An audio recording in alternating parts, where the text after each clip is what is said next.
Tausiah ini diangkat dari ceramah 30 tahun yang silam, inspiratif oleh Kiai Haji Jodin MZ yang tayangkan 6 tahun yang lalu. Dengan tayangan kali ini mudah-mudahan membawa inspirasi baru yang menyegarkan hati dalam menjalani kehidupan yang penuh inspiratif. Pada hakikatnya hidup dalam perlombaan yang tiada akhir.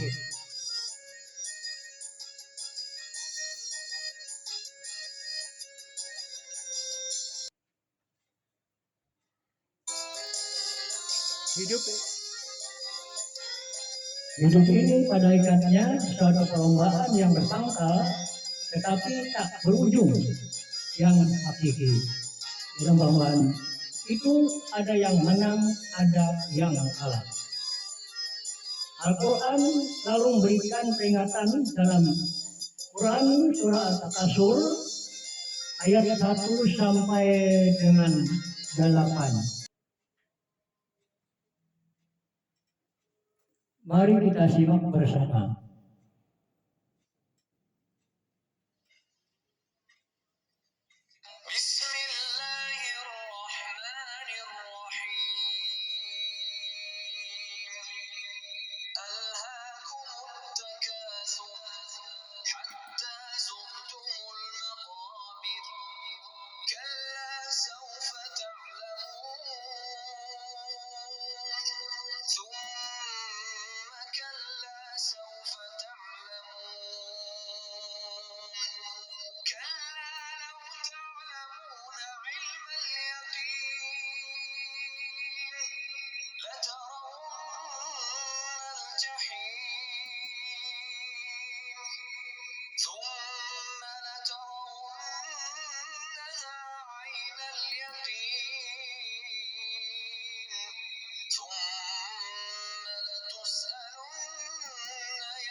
Bismillahirrahmanirrahim. Dengan nama Allah yang Maha Pengasih, Maha Penyayang. Alhaakumut takasur, bermegah-megahan telah melayankan kamu. Hatta zurtumul maqabir, sampai kamu masuk ke dalam kubur. Kala sawfa ta'lamun, sekali-kali kelak kamu akan mengetahui akibat perbuatan itu. Summa kala sawfa ta'lamun, kemudian sekali-kali tidak, kelak kamu akan mengetahuinya. Kalau ta'lamun ilmal yaqin, sekali-kali tidak sekiranya kamu mengetahui dengan pasti. La tauna jahim, niscaya kamu benar-benar akan melihat neraka jahim. Summa la tauna ainal yaqin, summa la tus'aluna imazin anin na'im. Kemudian kamu benar-benar akan ditanya pada hari itu tentang kenikmatan yang megah di dunia itu. Dana dan kamuflase, kita korbankan yang sedikit, kita korbankan yang besar karena kita memilih yang sedikit. Dalam bahasa Al-Quran memang pernah diceritakan hidup ini hakikatnya perlombaan, saudara-saudara. Perlombaan. Dan di dalam perlombaan itu ada yang menang, ada yang kalah. Al-Quran lalu memberikan peringatan, Alhaakumut takatsur, kamu telah lalai karena berlomba-lomba memperbanyak harta, mempertinggi pangkat dan kedudukan, hatta zurtumul maqabir, sampai kamu akan masuk ke liang kubur baru sadar.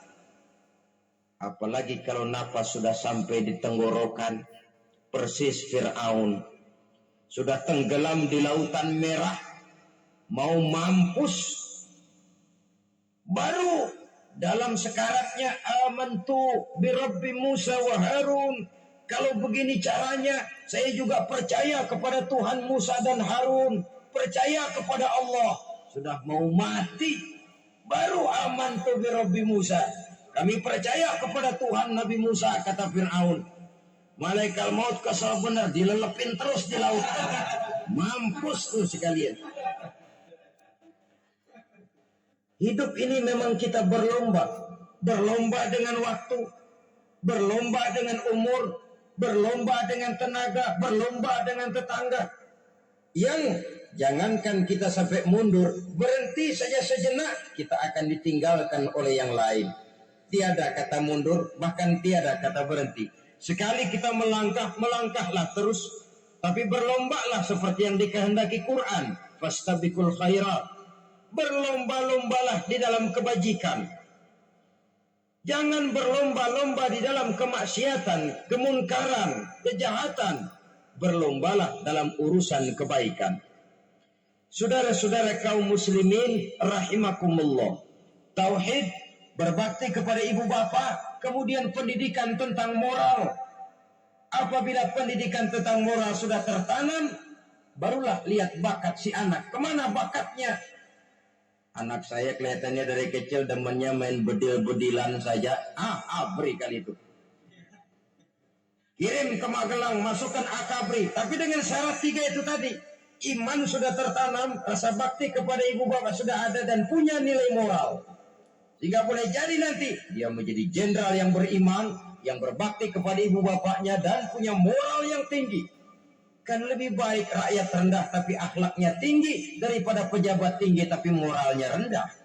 Jauh lebih baik rakyat rendah punya moral tinggi ketimbang pejabat tinggi punya moral rendah. Nilai moral ini yang jadi ukuran dan barometer di masyarakat. Yang ini yang sering kita lupakan. Bahwa kehancuran satu bangsa dimanapun di dunia ini selalu dimulai dengan kehancuran moral daripada bangsa itu sendiri. Sekarang membina nilai moral ini berat. Gadis kita, remaja, putri diberikan pakaian jilbab, mungkin dia sendiri masih setengah-setengah, ditambah lagi oleh ledekan temennya. Jilbab lah kuno. Bau surga lah, bau masjid lah, bau menyan lah. Ditanamkan rasa malu untuk hidup dekat dengan agama. Kalau moral semacam ini sudah tertanam, sedikit demi sedikit kita mulai mengucapkan selamat tinggal kepada agama. Dan kemalangan apa yang lebih malang kalau kita sudah jauh dari agama ini? Bukankah Islam telah menyelamatkan manusia dari penyakit jahiliyah dan membawanya kepada satu kehidupan yang maju dan modern? Kalau kita tinggalkan Islam ini, bukankah artinya kita akan kembali kepada satu zaman jahiliyah? Hanya saja jahiliyah itu berada di abad modern. Versinya tentu lebih modern. Kalau zaman jahiliyah dulu mabuknya pakai arak, zaman sekarang sudah macam-macam orang bisa mabuk. Kalau zaman jahiliyah dulu anak perempuan dikubur hidup-hidup, zaman sekarang kadang-kadang belum sempat lahir ke dunia, malah sudah dibunuh lebih dahulu. Versinya saja yang berbeda. Kalau di zaman jahiliyah dahulu manusia menyembah batu yang bernama Latta, Uzza, Manat, dan Hubal. Di zaman jahiliyah modern sekarang ini, orang sering menyembah kepala bagiannya, sering menyembah atasannya, sering menyembah komputer, sering menyembah teknologi modern yang lebih diyakininya daripada Allah sebagai keyakinan sentral di dalam hidupnya. Saudara-saudara kaum muslimin rahimakumullah. Jadi yang ketiga, nilai moral yang ditanamkan kepada anak-anak kita supaya dia bisa menghadapi tantangan-tantangan hidup yang semakin berat ini dengan tetap berpegang teguh kepada nilai-nilai moral yang diwarnai oleh jiwa keimanannya yang bersumber dari ajaran agamanya. 3. Kemudian yang keempat, barulah tatanan kehidupan sehari-hari. Apa kata Luqman? Ya bunayya aqimis shalah. Setelah bertauhid, berbakti kepada ibu bapa, punya nilai moral. Ya bunayya aqimis shalah, nak dirikan sholat. Rumah tangga muslim. Anak berumur 7 tahun, sudah berani meninggalkan sholat, kata Nabi, pukul. Bukan untuk menyakiti, untuk mendidik. Karena sayang kepada anak. Saudara-saudara, kita khawatir betul kepada anak. Kalau dia pulang dari sekolah, buru-buru kita sebagai orang tua bertanya, sudah makan nak? Sudah istirahat nak? Tapi jarang kita sebagai orang tua melontarkan, sudah sholat nak?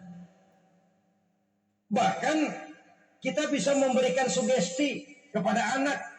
Nah, kalau kau naik kelas 1 sampai naik ke kelas 2, bapak beliin sepeda.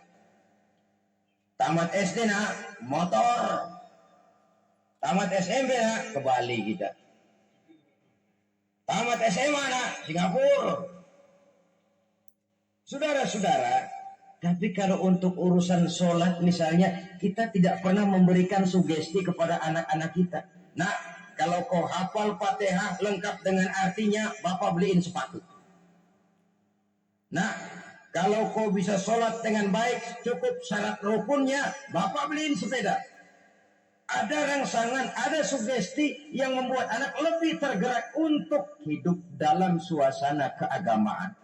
Ya bunayya aqimis sholat, nak dirikan sholat. Sebab ini sandaran vertikal yang paling langsung antara manusia dengan Tuhannya. Menyadari bahwa sepanjang yang bisa dilakukan oleh manusia hanyalah berusaha dan kepastian sepenuhnya ada di tangan Allah. Dengan sholat kepribadianmu diperteguh, dengan sholat sandaran vertikalmu kepada Allah diperkuat.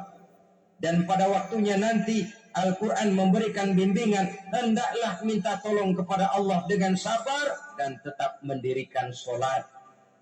Ya bunayya aqimis sholat. Setelah itu, wa'mur bil ma'rufi wanha 'anil munkar. Tegaklah membina yang ma'ruf, tegaklah mencegah yang munkar. Ini sikap hidup sudah. Salat tadi tugas hidup. Lalu sikap hidup tampil di tengah masyarakat, membina yang ma'ruf, mencegah yang munkar sesuai dengan kesanggupan masing-masing. Bukankah setiap kita kepingin punya anak yang bermanfaat? Setidaknya bagi keluarganya, syukur kalau bisa bagi lingkungannya, bagi masyarakat, bangsa dan negaranya. Dan satu di antara tanda orang yang bermanfaat, kalau dia bisa hidup menjadi penganjur yang ma'ruf dan pencegah yang munkar. Dan itu kalau tidak ada hidayah, sulit orang mau melaksanakan itu. Sebab apa? Ada kecenderungan belakangan ini di mana agama dianggap urusan pribadi. Sehingga orang lalu sering bilang, jangan bawa agama dah, itu kan bukan urusan agama. Ini sudah ciri berpikirnya sekuler. Jangan bawa-bawa agama. Agama urusan pribadi, artinya orang mau sholat mau enggak jangan bilang apa-apa dah. Urusan dia sendirian. Dia mau puasa dia enggak, merdeka saja, urusan pribadi. Agama bukan persoalan pribadi. Apalagi jika sudah menyangkut amar ma'ruf dan nahi munkar. Siap menegakkan yang baik, mencegah yang munkar untuk tegaknya satu masyarakat yang diwarnai oleh kebaikan dan terhindar dari segala macam kejahatan. Dan terus ayat-ayat selanjutnya mencerminkan sikap hidup. Namun yang intinya cara mendidik anak yang baik yang dicontohkan oleh Al-Quran dengan Luqmanul Hakim sebagai model. Pertama, tanamkan tauhid. Yang kedua, tanamkan rasa hormat dan berbakti kepada ibu bapaknya. Yang ketiga, tanamkan moral, nilai akhlak yang tinggi. Setelah itu yang keempat, biasakan hidup dalam suasana keagamaan. Kontrollah sholatnya, kontrollah baca Qur'annya, kontrollah puasanya di bulan Ramadan. Ajaklah anak-anak sholat berjamaah, sehingga dengan demikian dia terbiasa oleh satu suasana yang mendekatkan dia dengan nilai agamanya. Dari sana diharapkan nilai-nilai ilmu yang didapatnya dari bangku sekolah akan menciptakan keseimbangan dengan yang ditanamkan oleh orang tuanya dalam bentuk yang dijelaskan oleh surah Luqman itu tadi. Sehingga apabila keseimbangan ini terwujud akan menjalin keseimbangan dalam pola berpikir, dan keseimbangan dalam pola berpikir akan melahirkan keseimbangan dalam perbuatannya. Terwujudlah kita harapkan insan yang fid dunya hasanah wa fil akhirati hasanah. Inilah harapan kita semua. Mudah-mudahan Allah memberikan kekuatan kepada kita untuk mewariskan nilai-nilai yang baik kepada generasi yang akan datang. Sehingga esok harus lebih baik daripada hari ini. Dan lusa harus lebih baik daripada hari esok. Terima kasih atas perhatian saudara. Mohon maaf atas segala kekurangan. Usikum wa nafsi bitaqwallah. Wassalamualaikum warahmatullahi wabarakatuh.